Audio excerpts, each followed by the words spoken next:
Brain एक anatomical organ है। They make you realise that sky is the limit. पहले से जो ब्रिलियंट होते हैं वही तो लोग जाते हैं। कि इस जगह अगर मैं खुद ही मरीज होता तो मैं डॉक्टर से क्या एक्सपेक्ट करता? खोपड़ी खोल देती है। ऑपरेशन से उसमें ऑपरेशन क्यों यूज है? तो मुझे बताइए मुकेश, इस ऑर्गन की वजह से most lethal form of cancer है ह्यूमन का। नॉट ओनली ब्रेन, सीटी स्कैन्स और radiation they increases the risk of सबसे डेडली कैंसर है। ऐसे कौन से रेड फ्लैग साइन होते हैं तुरंत कंसल्ट करना चाहिए? ब्रेन के जैसे पर्टिकुलरली फ्रंटल लोब में ऐसा है। तो मेन कोज क्या होते हैं इनके, किस वजह से केसेस बढ़ते टू व्हीलर का उपयोग करें छोटी डिस्टेंस के हैं, लिए, जो कि बहुत हार्मफुल। लेकिन उसके शरीर को जो जो चीजें उसकी दिनचर्या है वो सारी चलती रहे। ये हेड इंजरी के ट्रीटमेंट का बेसिक हो। आप ड्राइव नहीं करते, गोल्डन आवर एग्जैक्टली क्या होता है? लेकिन आप 60 मिनट पे पहुंच रहे हो। नहीं, डिले तो जितना हो रहा है वो उतना ही हार्मफुल है। फिर आसपास लोग रहते हैं, उनको क्या हेल्प करनी चाहिए पेशेंट की? मिनिमम जहाँ पे सिटी स्कैन की सुविधा उपलब्ध तो डॉक्टर ने कहा ब्रेन हेमरेज हो। खून जब तक नसों में बह रहा है तब तक शरीर के लिए जरूरत है, लेकिन नस के फटने की वजह से अगर वो बाहर निकलता है तो वो घातक है। Hypertension, hypertension, hypertension, high BP. 6 ways to give a good life. Practice mindfulness.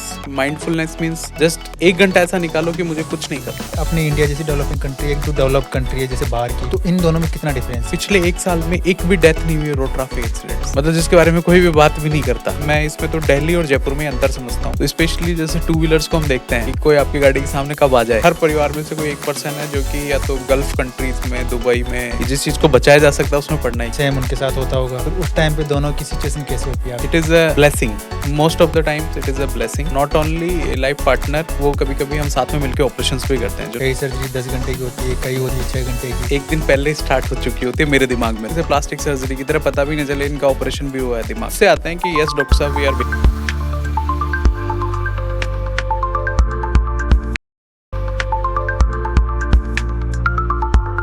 नमस्कार दोस्तों, आप देख रहे हैं क्यूरियस माइंड शो, जहां पर हम हमारे माइंड में होने वाली क्यूरियोसिटी को एक्सप्लोर करते हैं।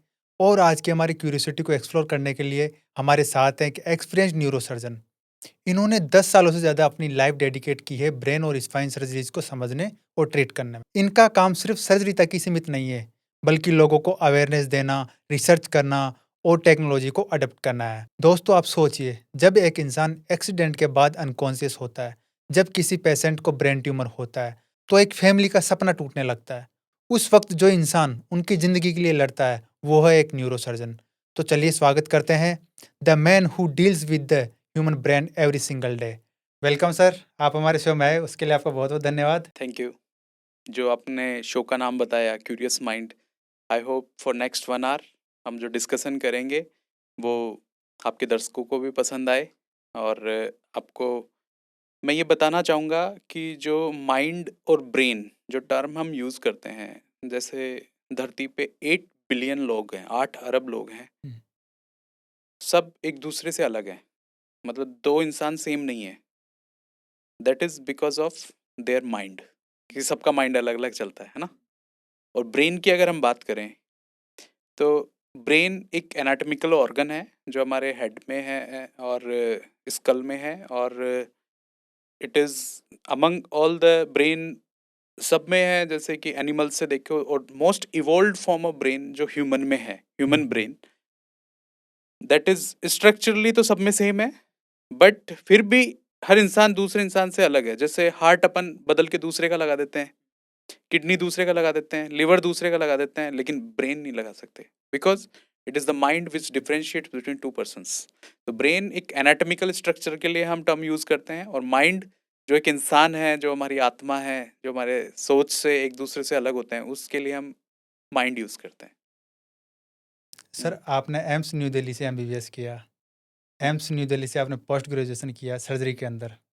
एम्स अपने आप में एक लोगों का बहुत बड़ा ड्रीम होता है।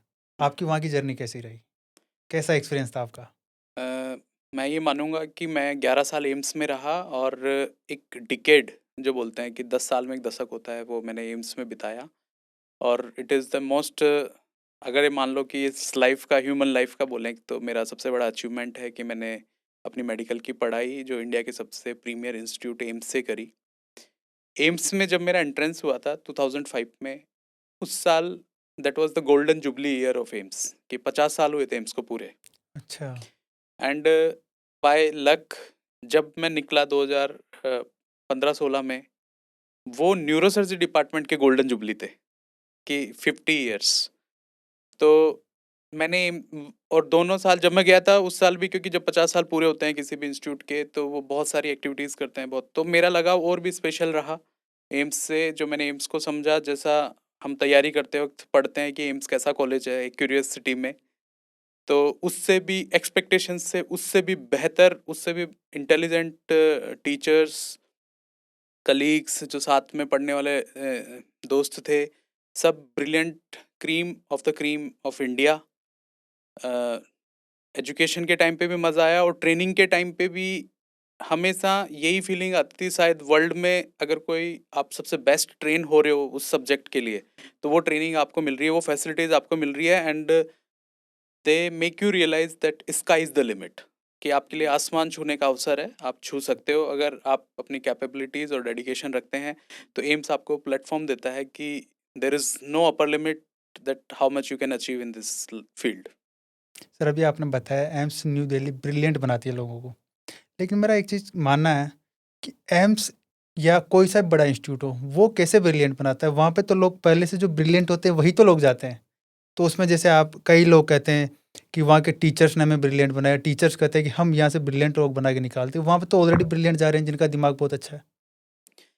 नहीं, देखो, मैं आपकी इस बात से एग्री करता हूँ कि बहुत सारे ब्रिलियंट लोग हैं जो वहाँ पे नहीं पहुँच पाते, लेकिन उनकी प्रतिभा इसलिए नहीं निखर पाती, हुँ, है ना? तो जो एम्स में आप पहुँच जाते हो, एक तो फर्स्ट कि आप कुछ अच्छा करना चाहते हो, अच्छा सीखना चाहते हो, अच्छा पढ़ना चाहते हो, साथ में वो एनवायरनमेंट वहाँ पे मिल जाता है, और साथ में सेम थिंकिंग प्रोसेस, मतलब कि एम्स में जैसे मेरे साथ जब हम एंट्रेंस हुआ था 45-50 स्टूडेंट्स थे, तो हम सबका दिमाग ऑलमोस्ट, अगर किसी चीज़ के बारे में सोचते हैं हुँ, तो एक थिंकिंग कि जैसे वार्ड में, वहाँ पे थिंकिंग ये थी हमारी, ये होती थी कि वार्ड में 30 मरीज़ हैं, हुँ। तो एक मरीज़ बहुत ज़्यादा बीमार है, उस पे सारे डॉक्टर लगे हुए हैं। तो हमारा मन यही करता था कि इस केस को मैं लूँ, प्रेज़ेंट करने के अच्छा। लिए, हर किसी का। हुँ, जो मैंने डिफरेंशिएट किया कि जैसे ऐसे नहीं कि भई हमें पास होना है, सिंपल केस ले लूँ वो। नहीं, जो सबसे डिफ़िकल्ट केस है हमें प्रेज़ेंट करने में, उसमें हम कुछ सीखने को मिलेगा। और हमारे एक टीचर की मुझे बात याद आती है कि अपन जब पढ़ते हैं मेडिकल में, हुँ, अपनी एनाटॉमी की उनकी अच्छी बुक भी आती है, डॉक्टर एस बी रे, एनाटॉमी के प्रोफेसर थे वो। उन्होंने बोला कि जो अपने, मान लो कोई बीमारी 1 लाख में से एक को होती है, हुँ। लेकिन जिस दिन वो बीमारी आपके सामने आ गई, वो मरीज, तो ये मैटर नहीं करता 1 लाख में से एक को होती है, आपको तो उसको सही करके देना है। तो एम्स में वो फीलिंग आती है कि चाहे कोई कितनी भी रेयर हो, कितनी भी जटिल हो बीमारी, you should know everything about it. वो फीलिंग वहाँ पे देते हैं, तो इससे आप और जो आपको एक जज़्बा, एक तो मोटिवेशन मिलता है कि हुँ, भई हमें अपॉर्च्युनिटी मिली है और पेशेंट हमारे पास, यहाँ पे मैं प्रैक्टिस में भी देखता हूँ कि डॉक्टर साहब आपने एम्स से किया हुआ है, तो हम एक बार आपका भी ओपिनियन लेना चाहते हैं। ऑलरेडी वो दिखा चुके होते हैं काफ़ी डॉक्टर्स को, और उस समय पे वाक़ई में मुझे महसूस होता है कि हाँ, हमें इस प्रकार से ट्रेन किया गया है कि जो केसेज़ लास्ट में इग्नोर हो जाते हैं या जिनको कोई सहारा नहीं मिलता, उनमें भी हम मदद करने की थोड़ी-सी कोशिश करते हैं कि how can we do the best for the patient, whatever the best is available for that particular disease and that particular patient in this world, we are able to deliver that in the field of whatever we belong in neurosurgery particularly। अगर कोई patient आता है और दुनिया के किसी कोने में उसका कोई ऑपरेशन है जटिल जो कोई कर सकता है, तो वो करने में हमें सक्षम बनाता है एम्स। एम्स। तो अदर इंस्टीट्यूट जो एम्स के अलावा है और एम्स में कितना डिफरेंस है? इस चीज़ पे मैं कंपेयर नहीं करना चाहूँगा क्योंकि मैंने पूरी पढ़ाई एम्स में करी हुँ। नहीं, है जैसे ना? अभी आप फील्ड में देखते हो और भी हाँ, डॉक्टर्स हैं, उनको। एम्स में मैं जो देखूँगा कि पढ़ाई के साथ-साथ एक अच्छा इंसान बनाने की ये चीज़, आई डोंट नो कैसे लेते हैं, लेकिन एक एथिकल प्रैक्टिस के बारे में भी बहुत ज़ोर दिया जाता है, कि एक बार तो ये फीलिंग आ ही जाती है कि मरीज़ को अगर मैं देख रहा हूँ, तो मेरे मन में ये सवाल ज़रूर आता है कि इस जगह अगर मैं खुद ही मरीज़ होता, तो मैं डॉक्टर से क्या एक्सपेक्ट करता, या मेरा रिश्तेदार मरीज़ होता, तो मैं कितना अच्छा करने की कोशिश करता उसके लिए। ये चीज़ एम्स में जो मुझे लगता है कि एक और अच्छा दिमागशाली, अच्छी ट्रेनिंग के साथ-साथ एक अच्छा इंसान भी बना के वो भेजते हैं, ये मैंने एम्स में नोटिस किया। और बाकी बाकी डॉक्टर्स को भी मैंने देखा है कि everybody is trained very well, और सारे इंस्टीट्यूट से अच्छे डॉक्टर्स निकलते हैं, ऐसा नहीं है। बट एम्स में अगर आप बोलोगे 100 में से ये प्रतिशत ऑलमोस्ट 99 आप मान के चलो कि 99 और 100 आई विल से कि everybody is at least good human. Okay. इसमें पेरेंट्स का कितना रोल रहता है कि आप एम्स जैसे इंस्टीट्यूट में पढ़ रहे हो, तो पेरेंट्स का कुछ आपके बैक में कितना रोल रहता है? आपको कैसे तैयार किया है पेरेंट्स ने? देखिए, मैं इसमें थोड़ा सा बताना चाहूँगा कि I am from Jaipur and my village is Bassi. Jaipur से 20-30 किलोमीटर दूर है। अ, मेरे दादाजी हैं, वो टेलीफोन डिपार्टमेंट में थे, जगदीश नारायण जी, और मेरी दादी शांति देवी। वो शुरू से ही एकेडमिक फोकस हमारा था कि भाई पढ़ाई तो करनी है, ये तो बेसिक नेसेसिटी है। हुँ, ये दादाजी से ये मैसेज आया था, तो क्योंकि मेरे पापा और ने सबने अपनी बेसिक पोस्ट ग्रेजुएशन तक की एजुकेशन करी। फिर उसके बाद जब पेरेंट्स की बात आती है, मेरे पिताजी श्री अशोक जी बैंक में हैं, एसबीआई में बैंक में हैं, और मेरी मम्मी हाउसवाइफ हैं शारदा जी।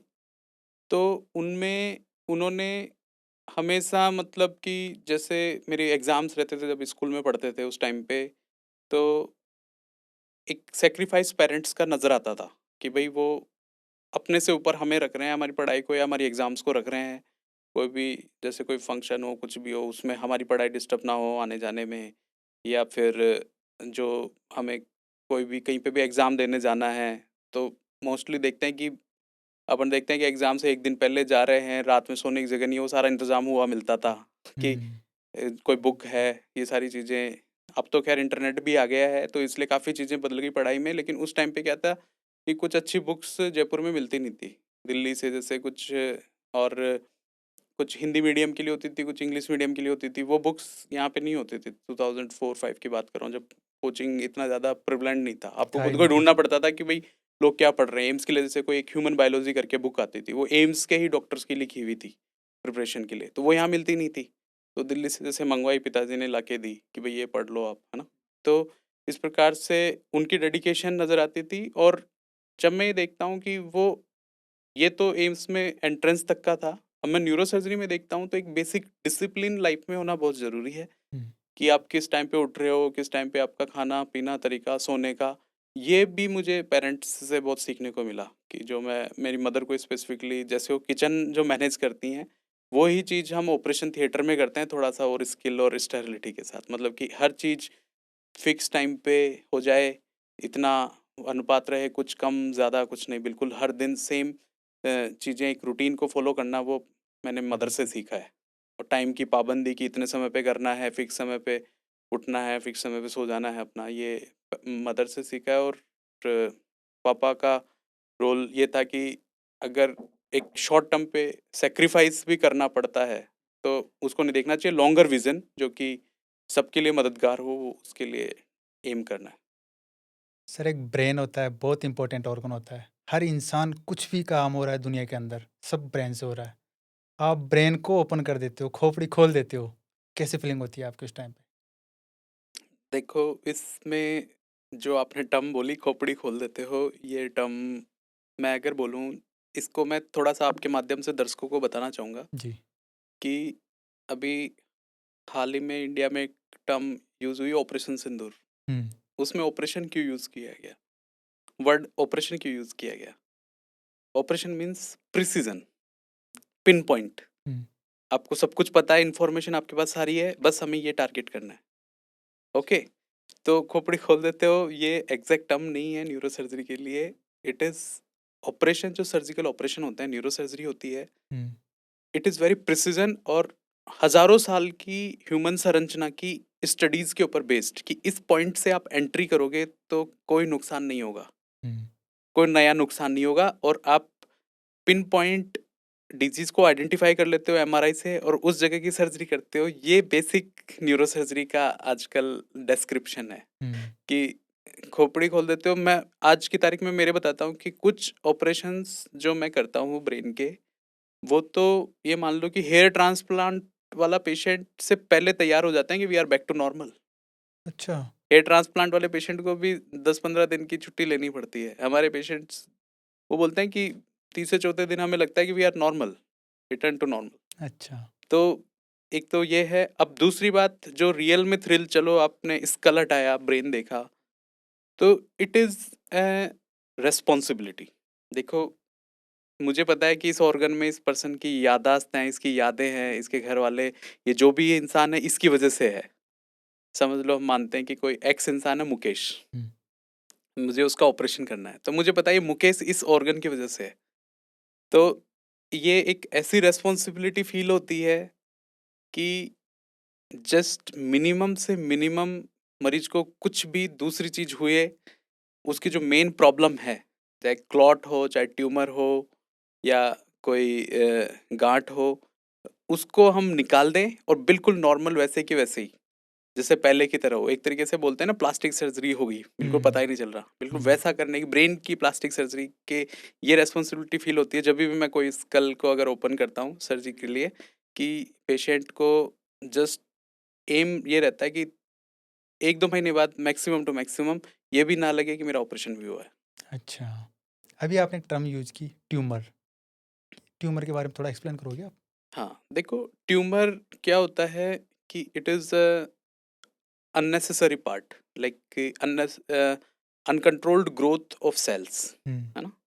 जो सप्लाई ह्यूमन की बॉडी की लेती हैं, मतलब जो अपना ऑक्सीजन, ब्लड सप्लाई बॉडी की लेती है, लेकिन वो अपना स्पेस क्रिएट करता जा रहा है, लेकिन फंक्शन उसका कुछ नहीं है। हुँ, ये ट्यूमर है। ट्यूमर की बेसिक जो मैं समझता हूँ, उसका फंक्शन कुछ नहीं है, बॉडी के सप्लाई को न्यूट्रिशन से वो ग्रो कर रहा है, मतलब एक तरीके से पैरासाइट है वो। तो ट्यूमर्स, स्कल का जो बेसिक न्यूरोसर्जरी का बेसिक वो ये है कि skull is a fix structure हुँ, और उसके अंदर ब्रेन है। अगर इसमें कोई भी एक्स्ट्रा चीज आई तो वो ब्रेन को पुश करेगी, है ना, और उसके इफेक्ट आएंगे। तो that is the tumour. Tumours के इफेक्ट इसलिए आते हैं क्योंकि वो ब्रेन को, नॉर्मल ब्रेन को अफेक्ट करने लग जाते हैं। अच्छा, तो when we talk about brain tumours, तो first aim is that skull, it is only for brain. इसमें कोई भी एक्स्ट्रा चीज नहीं होनी चाहिए। Brain, blood vessels and CSF, cerebral spinal fluid, कोई भी एक्स्ट्रा चीज आती है, it should be taken out. Okay. इसके क्या कॉज़ होते हैं ट्यूमर बनने के? देखिए, ब्रेन के ट्यूमर्स हैं जो कि यंग एज चिल्ड्रन से लेके ओल्ड एज तक अलग अलग तरीके के, it is umbrella term. Umbrella term की ब्रेन ट्यूमर में बहुत सारी चीजें आ जाती है ना। हुँ, most of the times they are benign. Benign मतलब कि कैंसर नहीं है, बस ट्यूमर है वो। बस लोकेशन उसकी ऐसी है कि वो ब्रेन को प्रभावित कर रहा है, और अगर उनको सही तरीके से निकाल देते हैं हुँ, तो वो हमेशा के लिए क्योर हो जाते हैं। तो जो कारण है इनका, कुछ जेनेटिक सिंड्रोम्स होते हैं, जैसे कि न्यूरोफाइब्रोमेटोसिस, लीफ्रोमेनी, हुँ, ये तो सिंड्रोम्स हैं जिनमें कि ब्रेन ट्यूमर होने की टेंडेंसी ज़्यादा होती है। कुछ फैमिली हिस्ट्रीज होती है, जैसे मेनिंजियोमा में, मेनिंजियोमास है इनमें। लेकिन जो ग्लायोब्लास्टोमा है, जो most lethal form of cancer है ह्यूमन का, नॉट ओनली हुँ, ब्रेन, पूरी बॉडी में अगर देखा जाए तो सबसे डेंजरस डेडली कैंसर अगर जिसको मानते हैं ग्लायोब्लास्टोमा में, वो स्पोरेडिक है। स्पोरेडिक मीन्स किसी को भी हो सकता है, आगे पीछे से कोई संबंध नहीं है, किसी हैबिट से भी कोई ज़्यादा संबंध नहीं देखा गया है। हुँ। आजकल मैं स्टडी देख रहा था, एक यूएस में स्टडी पब्लिश हुई है कि सीटी स्कैन्स और radiations, they increases the risk of the brain tumours in the later life. Okay, तो फिर मतलब जो भी इन्वेस्टिगेशंस में करवाते हैं ये सब उनके लिए बहुत हार्मफुल है? हाँ, हाँ, यस। तो इसमें हमें बहुत, स्पेशली यंगर किड्स में, 3 साल से छोटे बच्चों में, इनमें हमें बहुत कॉशियस, मिनिमम से मिनिमम जांचें करनी चाहिए। और उसका ऑल्टरनेटिव हमारे पास है एमआरआई, तो उसमें रेडिएशंस नहीं होते। कौन-कौन सी इसमें टेस्ट में रेडिएशंस नहीं होती है जो ब्रेन ट्यूमर नहीं उससे डेवलप होता है? नहीं, ब्रेन के जो टेस्ट है जिसमें MRI, MRI is nuclear magnetic resonance, और ये मैग्नेटिज्म पे बेस्ड है, तो इसका कोई उससे रिलेशन नहीं है।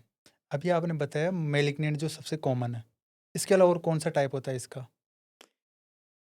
अगर जो ग्लायोमाज है, ब्रेन ट्यूमर जिनको ग्लायोमा, जो मोस्टली जिससे कोरिलेट करते हैं, कहीं पे भी टॉक होती है, तो ग्लायोमा में 1, 2, 3, 4 ग्रेड्स है। 4 सबसे डेडली, 1, 2, 3, 1 बिल्कुल बिनाइन, कि एक बार निकल गया तो शायद क्योर ही मानो, 2 और 3 मिडल, ओके, ये होता और है। फोर्थ? फोर्थ तो ग्लायोब्लास्टोमा है, जो सबसे डेडली कैंसर है। उसमें तो हम बस ये कोशिश करते हैं कि मरीज को बिना कोई ऐसे डेफिसिट करे हुए, क्वालिटी ऑफ लाइफ को अफेक्ट करते हुए जितना सर्वाइवल बढ़ा सकते हैं, वो एडवांटेज है। ऐसे कौन से रेड फ्लैग साइन होते हैं जो एक नॉर्मल इंसान को पता रहे कि ये मुझे साइन आ रहे हैं तो मुझे तुरंत कंसल्ट करना चाहिए? देखिए, जैसे कि ब्रेन ट्यूमर के जो हैं अर्लीएस्ट साइन जो बोलते हैं हम पिक कर सकते हैं। One of the earliest sign is headache, hmm, सर में दर्द रहना। हुँ। और हेडेक बहुत कॉमन है, हर किसी को ऑलमोस्ट होता है, तो इसका मतलब ये नहीं है कि अपने डर के घूमे कहीं मुझे ट्यूमर तो नहीं हो गया। तो हेडेक स्पेसिफिकली जो कि मॉर्निंग में वर्स होती है, कि सुबह अच्छा। उठते ही सर में दर्द होना। सुबह उठने के बाद हर किसी को फ्रेश सी लगता है, लेकिन आपको रात भर सोने के बाद और भी हेडेक और बढ़ जा रहा है आपका। और फिर उसके बाद टिपिकल है कि एक उल्टी आ जाए, हुँ, और उल्टी आते ही हाँ, मेरे को थोड़ा-सा अच्छा लग रहा है। तो ये एक फ़ीचर है कि दिमाग में कोई चीज़ एक्स्ट्रा है ओके। ना? और जब ये सिर दर्द जैसे, अब देखते जाएँ ब्रेन के क्या-क्या फ़ंक्शंस हैं, जैसे आँखों की रोशनी में कमी, किसी एक तरफ से सुनने में कमी, दोनों तरफ से नहीं, किसी एक तरफ से सुनने में कमी, अच्छा। चलने में लड़खड़ाहट आने लग गई है, कोई एक हाथ सुन्न रहने लग गया, एक पाँव सुन्न रहने लग गया, है ना? और जैसे याददाश्त में कमी, फॉरगेटफुलनेस, हुँ, आपकी पर्सनैलिटी में धीरे-धीरे बदलाव देखे जा रहा है। अचानक से 40 साल की उम्र में जब सब कुछ आपका ठीक चल रहा है, लेकिन पता चल रहा है कि आपकी पर्सनैलिटी में धीरे-धीरे मतलब आप खुद का ध्यान नहीं रख रहे हो, हुँ, है ना? हुँ, और कपड़ों में लैट्रिन पेशाब हो जा रहा है। वो तो बहुत लेट स्टेज पे होता है, लेकिन जैसे कि शेविंग नहीं बना रहे हो, हुँ, है ना? इंटेंशनली ग्रूमिंग नहीं कर रहे हो, और चिड़चिड़ापन बढ़ता जा रहा है। ये सटल साइन भी होते हैं जो ब्रेन के, जैसे पर्टिकुलरली फ्रंटल लोब में ऐसा है। हुँ। ऑक्सीपिटल में है तो विज़न का होगा, अच्छा। ओके? लेफ्ट टेम्पोरल में है तो मेमोरी का होगा, लेफ्ट फ्रंटल में है तो स्पीच, जैसे बोलने में लड़खड़ाने लग गए। ये सारा तो ब्रेन के कौन से हिस्से में लोकेटेड है, लेकिन basic any headache which is worse in the morning and associated with the vomiting, हुँ, और जो बेसिक फंक्शंस हैं, तो इस मीन्स आपको एक बार बेसिक न्यूरोलॉजिस्ट या न्यूरोसर्जन से कंसल्ट करना चाहिए, और हुँ। एक बार तो एमआरआई ब्रेन करा के देख लेना चाहिए कि कहीं कुछ दिमाग में गड़बड़ तो नहीं अच्छा। मतलब अगर मेरे को ये सिम्पटम हो रहे हैं मान लो, है। तो ज़रूरी थोड़ी है ट्यूमर के, ये नॉर्मल किसी अदर प्रॉब्लम की वजह से भी हो सकते हैं? हाँ, कभी-कभी देखो, हेडेक मैंने जैसे आपको बताया बहुत ही अम्ब्रेला टर्म है, बहुत बड़ी, बहुत सारी समस्याओं की वज़ह से हेडेक हो जाती है, कि स्ट्रेस में भी आदमी के सेम चीज़ें हो सकती हैं, हुँ, है ना? हुँ। एंग्ज़ायटी में भी सेम चीज़ें हो जाती हैं कभी, क्योंकि मेरा हाथ सुन्न हो रहा है, ये हो रहा है। तो इसीलिए एमआरआई वगैरह इन्वेस्टिगेशंस बनाई गई हैं, कि अगर आपको कहीं पे भी डाउट हो रहा है, जब आपका माइंड आपको लगता है कि आपको बिल्कुल स्ट्रेस नहीं है, कोई परेशानी नहीं है, फिर भी आपको ये तकलीफ़ हो रही है, हुँ। तो उस टाइम पे कि टेस्ट कराना आप रूल आउट कर सकते हो कि ब्रेन में कुछ ऐसी चीज़ ना हो जिसको आप जल्दी डिटेक्ट कर लो, तो हो सकता है पूरा क्योर हो जाए इसका। ब्रेन की सर्जरीज़ होती है, काफ़ी लॉन्ग सर्जरीज़ होती है। कई सर्जरी 10 घंटे की होती है, कई होती है 6 घंटे की। तो आप अपने आप को कैसे कंसंट्रेट करके रखते हो उस टाइम? जो एक्चुअली में अगर मैं बताऊँ तो ब्रेन की सर्जरीज़ वो 1 दिन पहले स्टार्ट हो चुकी होती है मेरे दिमाग में तो। तो जैसे पेशेंट को देखते हैं, हम प्लान करते हैं कि इनको कल ऑपरेट करना है, तो मैं पहले से प्रिपेयर्ड होता हूँ कि नेक्स्ट डे मेरे को कितना आवर्स लगना है। ऑलमोस्ट पता चल जाता है एमआरआई देख के कि इस ट्यूमर में 6 घंटे लगेंगे, इसमें 10 घंटे लगेंगे, या ये 3 घंटे में हो जाएगा, वो चीज़। लेकिन सर्जरी जब एक्चुअली में स्टार्ट होती है, वो it is a team sport. इसमें मेरे अच्छा। साथ एनेस्थीसियोलॉजिस्ट भी होते हैं। मेरी टीम में जैसे मेरे पर्सनल असिस्टेंट है, फिजिशियन असिस्टेंट किरण सैनी जी, पोलास, और सीताराम जी एनेस्थीसिया असिस्टेंट है, टेक्नीशियन है, ओटी टेक्नीशियन। इन लोगों ये लोग भी 10 घंटे ही सर्जरी कराते हैं, और तो दे आर आल्सो प्रिपेयर्ड। मैं 1 दिन पहले बता देता हूँ कि this case might go till evening. तो जो मॉर्निंग में ब्रेकफास्ट लिया, हम जब ऑपरेशन स्टार्ट करते हैं, तो सारी चीज़ें इस प्रकार से सेट होती है कि हम फर्स्ट ब्रेक सर्जरी खत्म होने के बाद ही लेते हैं। ये इस चीज़ के लिए मैं अपनी टीम को आपके इस प्लेटफ़ॉर्म के थ्रू थैंक्स बोलना चाहूँगा कि you are with me and we are capable to do all the complex cases possible, and we are doing these long duration surgeries with good results. अब जब 10 आवर्स की बात है, तो ये 1 दिन में नहीं हुआ, ये बहुत सालों की मेहनत है। मेरे को 15 साल हो गए न्यूरो सर्जरी में, और अब रिपीटेडली जब एक टास्क को करते जाते हो, तो आपकी वो आदत पड़ जाती है कि वो जो डिफ़िकल्ट लगती थी, आज से 15 साल पहले, आज वो एक रूटीन लगती है। तो अब हमारे लिए कोई जैसे ट्यूमर ऐसा आ जाता है कि जो कॉम्प्लिकेटेड है, कई पेशेंट्स ऐसे आते हैं जो कि रिफ्यूज्ड हैं कि नहीं हमें तो बहुत हाई रिस्क बताया। तो मैं बोलता हूँ नहीं, it could be high risk, yes definitely brain की सर्जरी सिंपल सर्जरीज तो नहीं होती, but a chance could be taken and you can hope that good results can come out. तो पेशेंट की किस तरह से काउंसलिंग करते हो आप? क्योंकि उसके दिमाग में काफ़ी स्ट्रेस रहता है। लोग उनके पेरेंट्स वो आते हैं उनसे मिलने, अटेंडर आते हैं, तो कई चीज़ें उनके दिमाग में वो भी पेशेंट के दिमाग में डाल जाते हैं कि नहीं इसके बाद ऐसे होने वाला है, ऐसे होता है। कैसे आप काउंसलिंग करते हो? इस चीज में मैंने आपको बताया कि ऑपरेशन ब्रेन की, जो ह्यूमन बॉडी की स्टडी, मतलब detail study, every micro millimetre की हजारों सालों की स्टडीज के ऊपर बेस्ड प्रिसाइज तरीके से किए जाते हैं कि जहां अगर आप इंसिजन भी लगाते हो, कट भी लगाते हो, तो कोई हार्म ना हो पेशेंट को। तो रिलेटिव्स को मैं ये बताता हूँ, आई टेक ऑलमोस्ट हाफ और 1 आवर टू काउंसल कि ऑपरेशन की प्रक्रिया ये रहेगी, ऑपरेशन के अगले 7 दिन में ये रहेगा, ऑपरेशन के 2 हफ्ते बाद ये टाँके हटाएंगे, फिर उसके बाद का फॉलोअप जो रहता है वो सब हम ऑपरेशन से पहले बताते हैं। With advancement in technology and जो ट्रेनिंग लेवल अब इतना बढ़ गया है, गैजेट्स इतने आ गए हैं कि मोर देन 90% और I will say more than 95% most of the brain surgeries can be done very safely, neatly. At least उस जिस दिन ऑपरेशन होता है उस दिन का काम तो बिल्कुल नीटली हो जाता है। आपने अभी बताया एक तो कट लग के सर्जरी होती है जो ओपन सिर को ओपन करके किया जाता है। इसके अलावा कोई अदर ऑप्शन भी है सर्जरी करने का? यस, ब्रेन के जो कॉरिडोर्स हैं उनमें से नोज एक नेचुरल कॉरिडोर है जिसमें हम ब्रेन के स्कल बेस की सर्जरीज करते हैं। इसमें एंडोस्कोप की सहायता से, in my case I am fortunate that my wife doctor Mamta Kotiwala is a ENT surgeon, तो she do the preparation from the nose and हम ब्रेन की जो फ्लोर होती है उस एरिया को हटा के ब्रेन के जो ट्यूमर होते हैं बेस वाले एरियाज में, पिट्यूटरी ट्यूमर्स, क्रेनियोफेरिंजियोमा, स्मॉल मेनिंजियोमास, उनको हम नोज से भी निकालते हैं। तो इसमें पेशेंट को जो बाहर से इंसिजन नहीं दिखता, एक तो एडवांटेज ये है, दूसरा ब्रेन को टच भी नहीं करना पड़ता, ट्यूमर बाहर निकल जाता है। हुँ।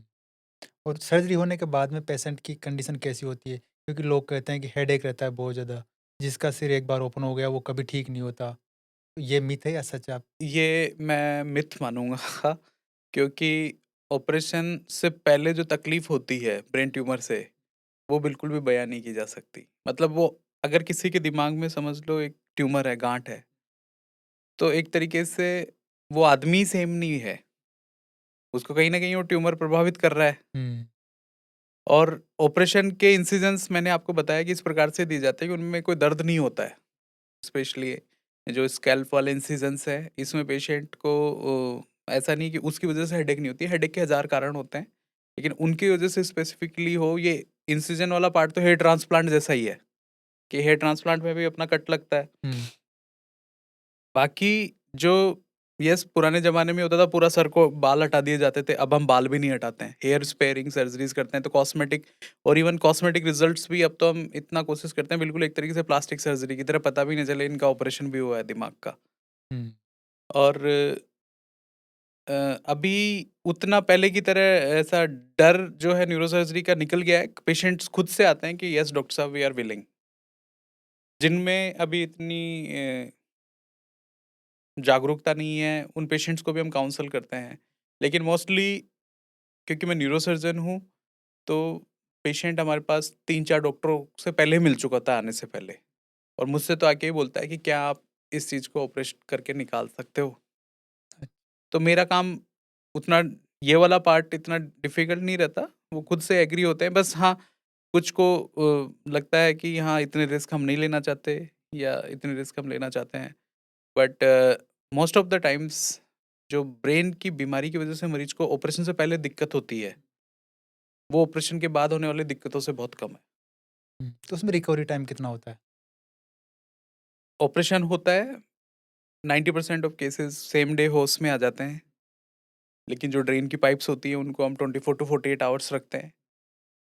फिर 48 आवर्स के बाद हम मोबिलाइज करना चालू कर देते हैं, चलाते हैं, और नेक्स्ट 72 आवर्स में जब खाना पीना प्रॉपर हो जाता है, वॉशरूम तक जाने लग जाते हैं, तो हम डिस्चार्ज कर देते हैं। At the time of discharge हम 10 टू 12 डेज़ की मेडिसिन्स देते हैं कि ये आपको लेनी है। स्टिचेस का जो ड्रेसिंग होती है उसका प्रॉपर ध्यान रखना है, बहुत ज़्यादा एक्सर्शन नहीं करना है, मतलब कि बहुत ज़्यादा एक्टिविटीज़, फिजिकल एक्टिविटी, स्पेशली जब तक स्टिचेस आपके ओपन नहीं हो जाते। आउटडोर एक्टिविटीज़ के लिए हम लिमिटेशंस रखते हैं कि आप घर से बाहर ना निकलें, ज़्यादा पसीने ना आए, और साफ सफाई का ध्यान रखें। स्पेशली जो इंसिजन वाला एरिया है, जो सर्जिकल कैप होती है वो हम पेशेंट्स को देते हैं कि आपको ये कैप्स पहन के रखनी है, बदलना है, साफ सफाई का पूरा ध्यान रखना है। फिर एक बार स्टिच जब निकल जाते हैं तो उसके हम नेक्स्ट डे से बोलते हैं शैम्पू अलाउ कर देते हैं। अच्छा, बाल सिर धोने के लिए। हाँ, ओके। और फिर that it's like normal life. जैसे कि उनकी लाइफ पहले थी सिर ओपन होने से पहले, और एक आपने बिल्कुल उसको ठीक कर दिया, जो भी ट्यूमर था उसको निकाल के सर्जरी से।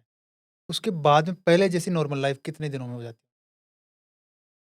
स्टिच निकलने के बाद अगर आपका हम 6 वीक्स टू 3 मंथ्स के बीच में एक एमआरआई स्कैन करते हैं कि जो डिजीज़ थी कंट्रोल स्कैन में, कि अब वो डिजीज़ या तो पूरी ख़त्म हो गई है, या उसके लिए कुछ रेडियोथेरेपी करनी है, या उसके लिए वेट एंड वॉच करना है।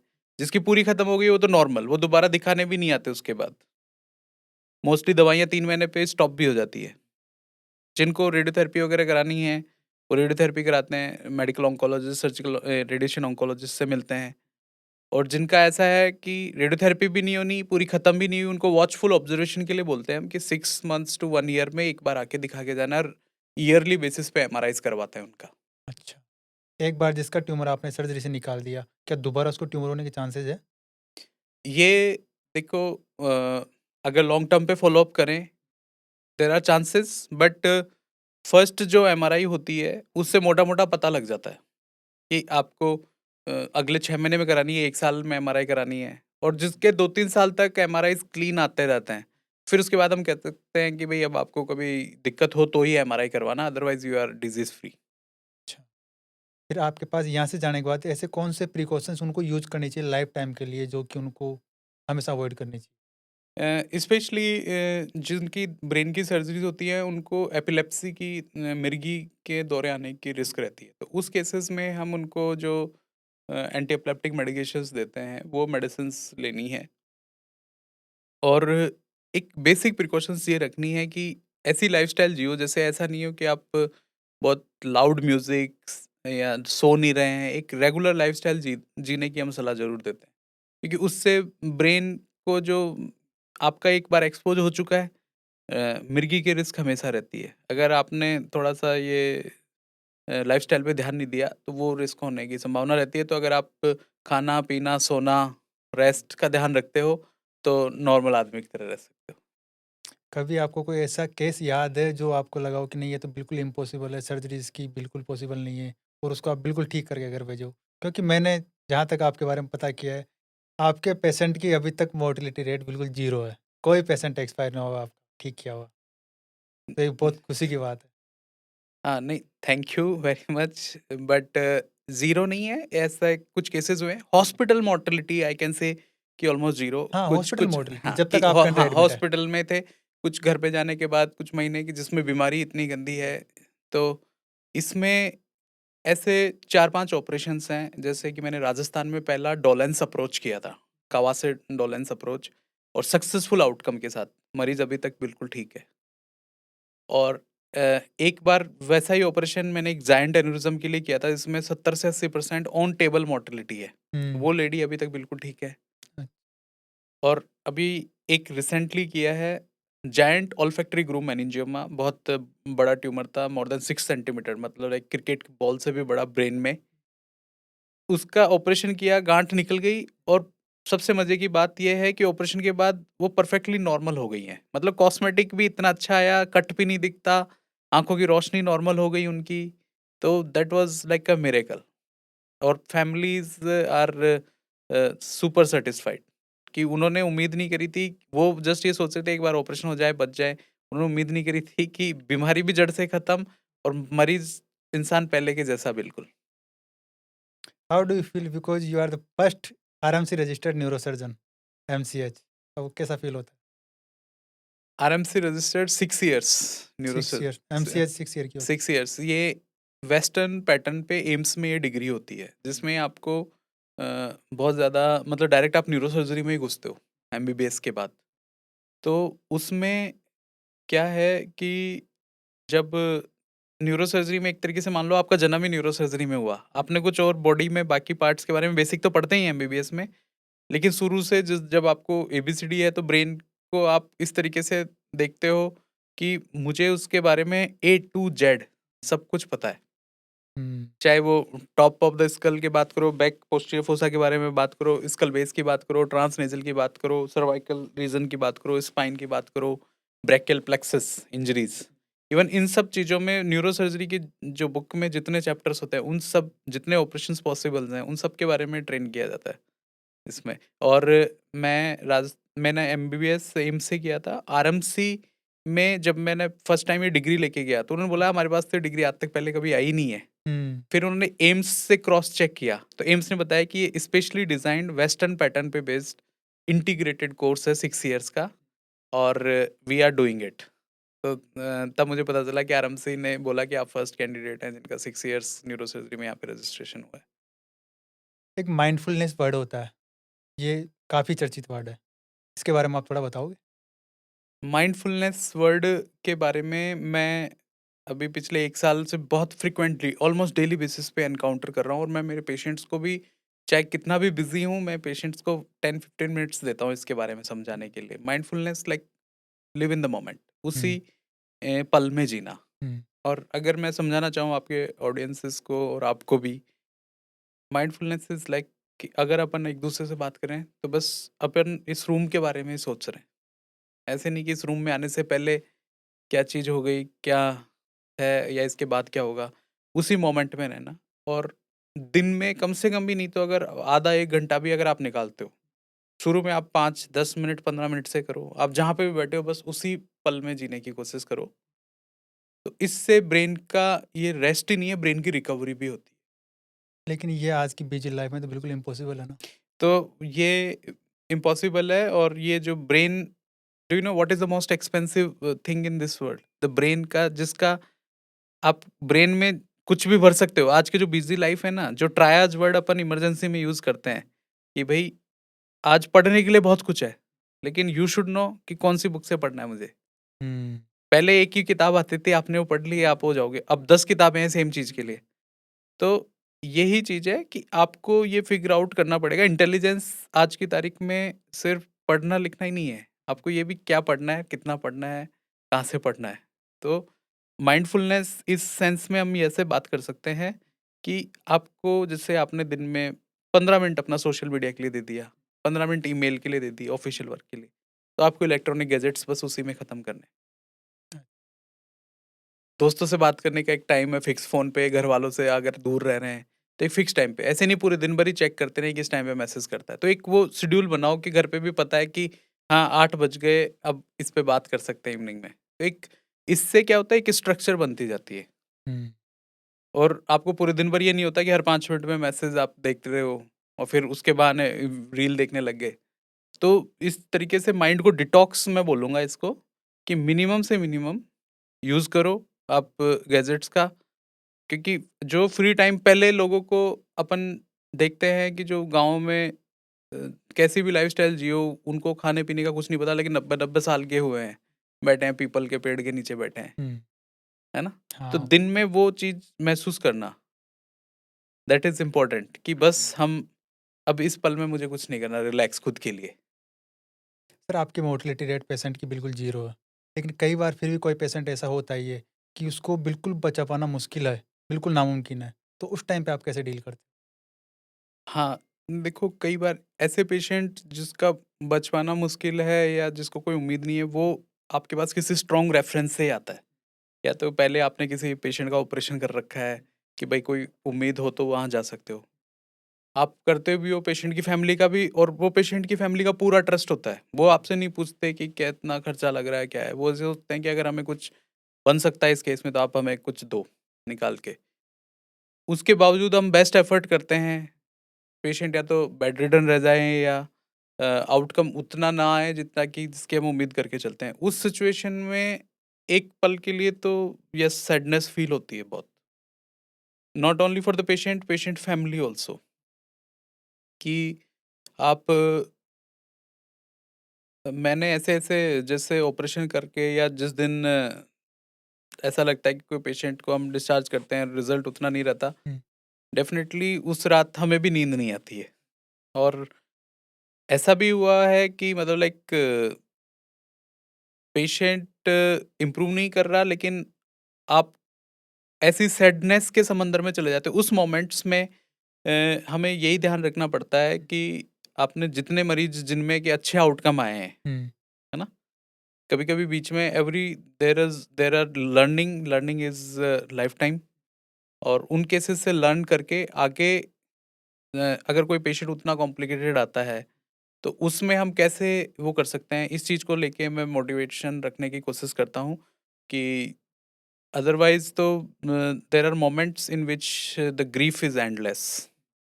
अक्सर हम आपको देखते हैं सर, आप जैसे पेशेंट की स्टोरी शेयर करते हो, तो उसमें न्यूरोसर्जरी हील वर्ड काफ़ी यूज़ करते हो। इसके पीछे क्या रीज़न है?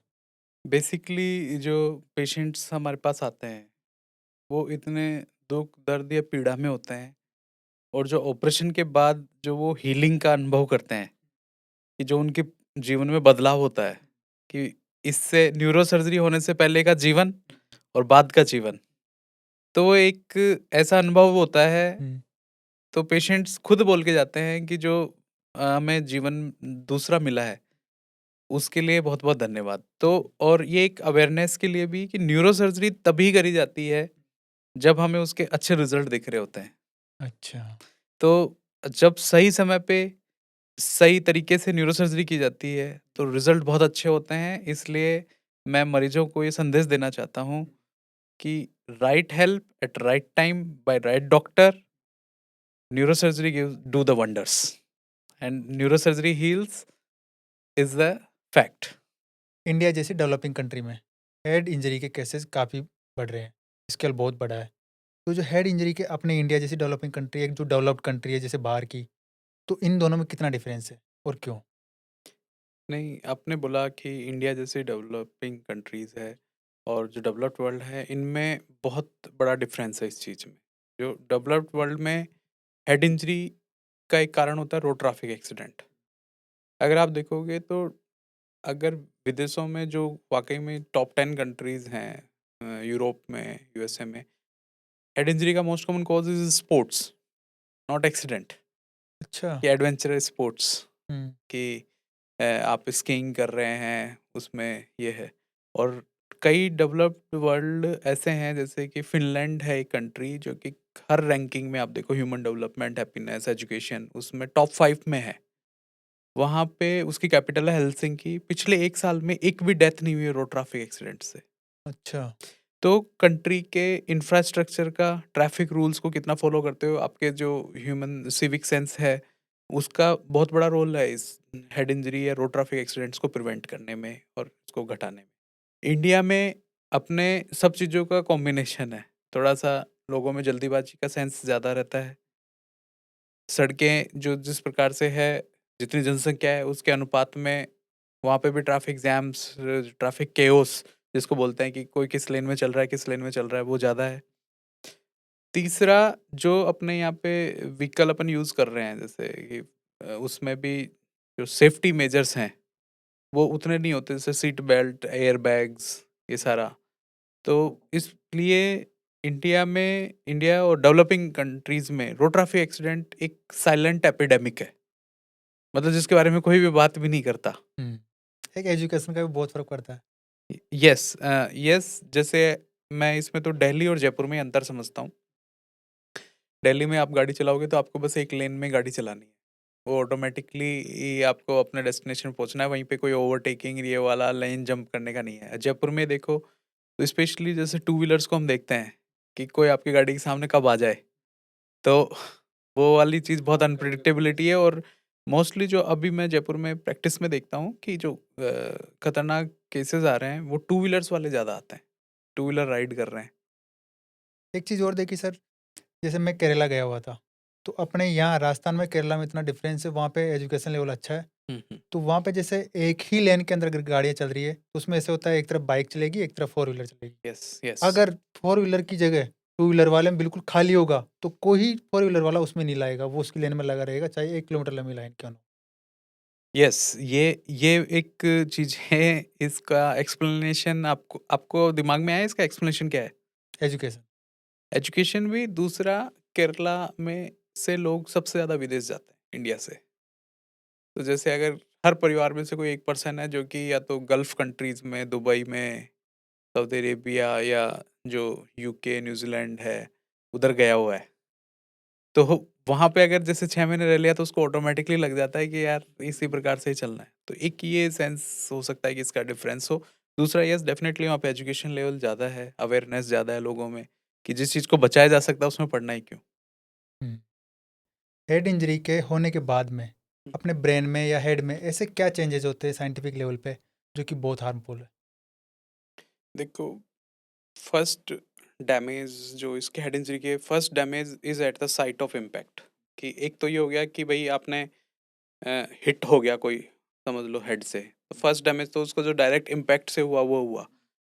फिर उसके बाद इसको बोलते हैं प्राइमरी ब्रेन इंजरी, कि भाई इस कल में ये तो डायरेक्ट इम्पैक्ट हुआ है। हुँ। फिर सेकेंडरी ब्रेन इंजरी, उसके बाद जैसे ही 7-8 घंटे गुजरते हैं प्राइमरी ब्रेन इंजरी के, उसके बाद सेकेंडरी ब्रेन इंजरी का प्रोसेस चालू हो जाता है, कि उसके आसपास की सूजन जो प्रोसेस है कि अपने बॉडी की जो मैकेनिज्म इस प्रकार से है कि कोई भी जो एक्स्ट्रा इवेंट होता है उसको इम्यून सिस्टम एक एनिमी की तरह ट्रीट करता है। तो हेड इंजरी में भी वही इन्फ्लामेशन, वही चेंजेस होते हैं हुँ। कि जो वो इवन जो आसपास का फर्स्ट इम्पैक्ट में जो ब्रेन था उसके आसपास के 2-3 सेंटीमीटर के ब्रेन को भी वो और मतलब अपने लपेटे में ले लेता है। तो जो हेड इंजरी का जो ट्रीटमेंट है फर्स्ट, कि एक्सीडेंट से अगर कोई जैसे हड्डी धस गई है, क्लॉटिंग हो गई है, वो तो हुँ। निकालना। हुँ। दूसरा हमारा टारगेट होता है तो सेकेंडरी ब्रेन इंजरी को एज़ मिनिमम एज़ पॉसिबल करना है। तो उसमें जैसे पेशेंट का बीपी हमेशा ठीक रहे, बुखार ना आए, ग्लूकोज़ ठीक रहे, जो इलेक्ट्रोलाइट्स हम डेली इन्वेस्टिगेशंस करते हैं, उसका खाना-पीना, जब मरीज़ चाहे होश में है या नहीं है, लेकिन उसके शरीर को जो-जो चीज़ें उसकी दिनचर्या है, वो सारी चलती रहें। ये हेड इंजरी के ट्रीटमेंट का बेसिक होता है। ओके। आप एक न्यूरोसर्जन हो। मैं जब आपके बारे में जानकारी कलेक्ट कर रहा था तो मुझे पता चला आप ड्राइव नहीं करते हो। इसके पीछे क्या रीज़न है? नहीं, ये मैं ड्राइव नहीं करता हूँ, इसमें पेरेंट्स का भी रोल है कि फर्स्ट तो दिल्ली में जब तक था, जो ड्राइविंग सीखने वाली उम्र थी एक तो, जब तो ये था कि पढ़ाई जब कर रहे थे तब तो फोर व्हीलर नहीं था। हुँ। दूसरी चीज़ जो मुझे लगता है कि मेरा दिमाग बहुत ज़्यादा इसमें मोस्टली हॉस्पिटल और घर ही जाना होता है, तो इट इज़ टू मच, कई फ़ोन कॉल आ रहे होते हैं पेशेंट्स के, हुँ। और अटेंशन कि हुँ। भई किसी दिमाग में किसी मोमेंट पे पेशेंट के बारे में थॉट आ गई, तो वो अटेंशन। तो इस वज़ह से मैंने जो असिस्टेंट है मेरा, केसर जी, तो वो ही इज़ लाइक, पेशेंट के बारे में उनको भी पता होता है, बट वो उस तरीके से नहीं सोचते जैसे मैं सोच रहा हूँ। तो उनका फ़ोकस है कि मेरे साथ डेली ट्रैवल करना, ड्राइविंग रखना, और साथ में he works as a coordinator और असिस्टेंट, दोनों चीज़ों का काम करते हैं हुँ। मेरे साथ। तो और इसमें मेरे को सेफ्टी भी लगती है कि, और मैं उसको भी अगर कभी भी वो से अगर रहता है कि भाई, अब तो उसको रहते हुए मेरे साथ 10 साल हो गए हैं, तो उसे पता है कि सारे ट्रैफिक रूल्स बिल्कुल फॉलो करना है। हम घर से गाड़ी स्टार्ट नहीं होती उससे पहले सीट बेल्ट बकल कर लेते हैं, हुँ। और जैसे भी हो, जो गाड़ी की रेगुलरली सेफ्टी चेक है कि एयर बैग्स, ये सब सर्विसिंग, ये सब चीज़ें हमेशा अप टू डेट रहनी चाहिए। हेड इंजरी के केस में हम अक्सर सुनते हैं गोल्डन आवर बोला जाता है। हम्म। गोल्डन आवर एग्ज़ैक्टली क्या होता है? देखिए, गोल्डन आवर, हेड इंजरी के केस में गोल्डन आवर आपने सुना होगा, और एक विंडो पीरियड भी सुना होगा, स्ट्रोक में जो यूज़ करते हैं, हुँ। कि अगर कोई मरीज़ 4.5 घंटे में आता है तो दिमाग की नस को खोलते हैं। दोनों थोड़े से मैचिंग है, मैं इसलिए उसका ज़िक्र कर रहा हूँ कि 4.5 घंटे में कोई आता है, दिमाग की नस अगर हम खोल देते हैं तो हम उसको रिवर्स कर सकते हैं, जो भी डैमेज हुआ है नस के ब्लॉकेज का ना। हुँ। लेकिन आपसे मैं एक बेसिक क्वेश्चन पूछता हूँ, समझ लो आपके परिवार में किसी के उँगली से खून निकलने लग गया, कट लग गया, आपको कितने समय में रोकना चाहिए? जवाब बताओ, 5 मिनट, 30 मिनट, 5 10 मिनट तो मिनट? बहुत ज़्यादा हो जाएगा, 30 मिनट हाँ, बहुत ज़्यादा हो जाएगी। तो आपने जो बोला गोल्डन आवर, तो कंसेप्ट है ये, ठीक है, पब्लिक के लिए, लेकिन the help should be available on the spot, as soon as possible. Like कि ऐसा नहीं है कि आपको गोल्डन आवर दे दिया, लेकिन आप 60 मिनट पे पहुँच रहे हो, अच्छा। ठीक है? तो एज़ सून एज़ पॉसिबल। और इसका बेसिक है कि जो डेवलप्ड कंट्रीज़ हैं, उनमें पैरामेडिकल स्टाफ इतना ज़्यादा ट्रेंड है कि जैसे आज ट्रैफिक पुलिस वाले या जो एम्बुलेंस वाले हैं, कि जैसे एक्सीडेंट से अगर पिक भी करते हैं ना, तो मरीज़ को कॉलर लगा देना, ऑक्सीजन लगा देना, बीपी के लिए एक ड्रिप लगा देना। तो almost primary treatment ABCDE, airway, breathing, circulation, environment, ये सब चीज़ें ऑन द स्पॉट हॉस्पिटल से पहुंचने से पहले हो जाती है, जो अपने यहाँ पे हॉस्पिटल में पहुंचने के 1 घंटे बाद चालू होती है। तो इस ये जो गोल्डन आवर है, इसमें मरीज को वो बेसिक चीज़ें कि जो सेकेंडरी ब्रेन इंजरी, भाई इम्पैक्ट तो हो चुका है आपका, हम्म। सेकेंडरी ब्रेन इंजरी को मिनिमम करते हैं अपन। इसका एम ये है। और अगर डिले हो जाता है तो उससे कितना हार्मफुल होता है? नहीं, डिले तो जितना हो रहा है वो उतना ही हार्मफुल है फिर। कैसे, क्या रिएक्शंस होती है उसके? नहीं, फिर वो उसमें सूजन ज़्यादा रहेगी। इवन अपन चाहे फिर ऑपरेशन भी कर दो, बेस्ट से बेस्ट आईसीयू केयर भी दे दो, वो रिकवरी, जो मरीज जल्दी पहुंच गया उसमें ज़्यादा रिकवरी होगी, उसके नॉर्मल लाइफ में पहुंचने के चांसेस ज़्यादा हैं। हम्म। और दिमाग की बीमारियों में, ब्रेन की बीमारियों में ये स्टैंडर्ड लाइन है कि द रिजल्ट डिपेंड्स कि आप हॉस्पिटल किस अवस्था में पहुंचते हो। जो पैदल चलते हुए आया है वो पैदल चलते हुए जाएगा, जो बिस्तर पे लेट के आया है उसकी संभावना कम है कि वो पैदल चलते हुए जाए, और जो हॉस्पिटली वेंटिलेटर पे पहुंचा है तो उसमें तो हम इस जिद्दोजहद में लगे रहते हैं कि ये हॉस्पिटल से बाहर तो निकले। तो इसलिए एज सुन एज पॉसिबल। हम्म। जैसे कोई एक्सीडेंट हुआ बाहर रोड पे, एक्सीडेंट होने के बाद में एम्बुलेंस को कॉल किया, एम्बुलेंस के आने से लेके और जब एक्सीडेंट हुआ, उन दोनों के बीच में जो टाइम रहता है, जो आसपास लोग रहते हैं, उनको क्या हेल्प करनी चाहिए पेशेंट की? नहीं, देखिए इस समय पे जो मुझे लगता है कि इफ़ यू आर प्रोफेशनल तो ही करो, क्योंकि otherwise just call for the help. तब तक पेशेंट का बेसिक एज सुन एज ऐसे सेंटर पे ले जाने के अपना बहुत पैनिक होता है उस समय पे, सब समझते हैं अपन को क्या होता है जब एक्सीडेंट होता है। तो आप अपना कूल काम रखें, पेशेंट को उसको आइडेंटिफाई करें कि भाई इसके हाथ में चोट है, उस एरिया को इमोबिलाइज करें। जो यहाँ पे सबसे इम्पोर्टेंट चीज़ है कि अगर आप उनको मोबिलाइज भी कर रहे हो तो कार्डबोर्ड का यूज़ करो, कि जो अपन ऐसे उठाते रहते हैं। एक्सीडेंट के बाद अगर मरीज लेटा हुआ भी है ना, तो भी उसके ब्रेन को बेसिक सप्लाई मिल रही है ब्लड की। नहीं, लोगों का रहता है ना कि उसको लेकिन उठा अगर के आप उसको गोदी में उठा लोगे तो हो सकता है कि उसके ब्रेन को वो हो रहा हो। तो इम्प्रॉपर तरीके से मोबिलाइजेशन ना करें। एम्बुलेंस के आने तक या तो जल्दी से जल्दी बुलाओ, एम्बुलेंस के आने तक अगर आपको लगता है कि मोबिलाइज करना भी है तो उसको कार्डबोर्ड पे मोबिलाइज करना है पेशेंट को। नहीं, लोगों को ऐसे होता है कि और जैसे आने से पहले उठा के साइड में कर देते हैं, बिठाते हैं, पानी पिलाते हैं। नहीं, वो होश में है मरीज तो करो। एक बेहोश मरीज की बात कर रहा हूँ मैं। अगर होश में है तो यस ऑब्वियसली आप, अगर कहीं से ब्लीड हो रही है तो उसको आपको कंप्रेस करना है, बैंडेज लगानी है। ये अगर बेहोश है, मैं उस सिचुएशन में बात कर रहा हूँ। जो होश में है उसके लिए तो भाई एक्सटर्नल ब्लीडिंग को आप रोकने के लिए बैंडेजिंग कर सकते हैं जब तक, और पेशेंट से बात करें उसके जो और as early as possible professional help, जो जहाँ पे भी ऐसा सेंटर मिनिमम जहाँ पे सिटी स्कैन की सुविधा उपलब्ध हो वहाँ पे लेके जाएं। एक मैं रियल घटना बताता हूँ सर आपको। दिवाली 2022 की बात थी, हम सब लोग घर पे बैठे हुए थे, बातें कर रहे थे। दादी अचानक से बेटी बेटी गिर गई। हम उसको हॉस्पिटल लेके गए। हॉस्पिटल ले जाने के बाद हमें पता चला उनको जयपुर रेफर कर दिया कि वहाँ पे उनको मैनेज नहीं किया जा सकता। यहाँ पे आए, जब उनकी CT MRI इन्वेस्टिगेशंस करवाई तो डॉक्टर ने कहा ब्रेन हेमरेज हो गया। तो ब्रेन हेमरेज क्या होता है? देखिए, ब्रेन हैमरेज अगर आप बोल रहे हो तो brain haemorrhage extravasation of the blood. खून जब तक नसों में बह रहा है तब तक शरीर के लिए ज़रूरी है। जब नसों से बाहर निकल जाता है उसी दिन वो जानलेवा हो जाता है। चाहे वो नक्सीर में मान लो आप, चाहे उल्टी में मान लो, चाहे पेशाब में मान लो, चाहे लैट्रिन में मान लो। खून जब तक नसों में बह रहा है तब तक शरीर के लिए ज़रूरत है, लेकिन नस के फटने की वजह से अगर वो बाहर निकलता है तो वो घातक है। तो अब नक्सीर, उल्टी, बलगम, इनमें क्या है, दिख जाता है, ब्रेन में तो पता भी नहीं चलता। तो वहाँ पे क्या है, और बेसिक वही आ जाता है कि कपाल एक फिक्स स्ट्रक्चर है जिसमें सिर्फ दिमाग के लिए जगह है। कोई भी चीज़ अगर एक्स्ट्रा आएगी तो बाहर से पता भी नहीं चलता और अंदर वो अपना डैमेज करता रहता है। तो उसका क्या कोज होता है? हम लोग तो बैठे हुए थे, अच्छे से बातें कर रहे थे, कोई प्रॉब्लम नहीं थी, ना तो कोई उनको बीमारी थी। इसका कॉज जो एक ही है, hypertension, hypertension, hypertension, high BP. High BP के बारे में जागरूकता इसीलिए फैलाई जाती है जब तक आपको उसका साइड इफेक्ट नहीं हुए तो ऐसे लगेगा कि यार मैं क्यों लूँ दवाई, हम्म, है ना? और जब जिस दिन ये दिक्कत हो जाती है, क्योंकि इनसे हाइपरटेंशन से नसों पे अंततः जब तक सहन कर सकती है तब तक सहन करती है, एक दिन ब्लड प्रेशर इतना ज़्यादा बढ़ जाता है कि वो फट गई और जानलेवा हो जाती है। इसीलिए बीपी की रोकथाम, बीपी की गोलियों पे इतनी जानकारी इसलिए दी जाती है, ब्रेन हेमरेज से भी ज़्यादा हाइपरटेंशन पे दी जाती है, क्योंकि ये कई बीमारियों की जड़ है। आपके हिसाब से as a neurosurgeon 6 ways to give a good life. 6 ways, take proper sleep और प्रॉपर रेस्ट। मैं इस चीज़ को अब बहुत ज़्यादा एक्नॉलेज करता हूँ कि आप 8 टू 10 आवर्स की sleep low, regular diet, regular exercises and practice mindfulness. जैसे आप भी डॉक्टर हो, मैं भी डॉक्टर है, तो जैसे आपकी दिन की कई दिन अच्छे चलते हैं, कई दिन स्ट्रेस रहता है दिमाग में, सेम उनके साथ होता होगा। फिर उस टाइम पे दोनों की सिचुएशन कैसी होती है आपकी? मेंटली कैसे अपने आप को सपोर्ट करते हो एक दूसरे?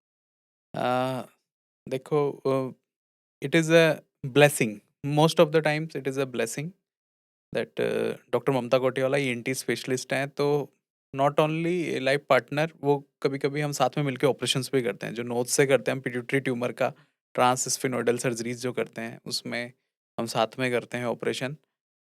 तो एक तो ऑपरेशन थिएटर वाला रोल है वहाँ पे।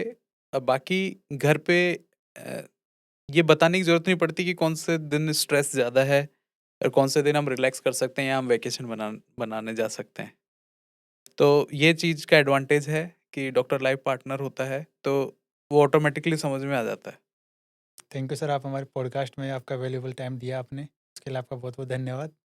Thank you very much. देखते हैं श्री ऑडियंस राम। को कितना पसंद आता है।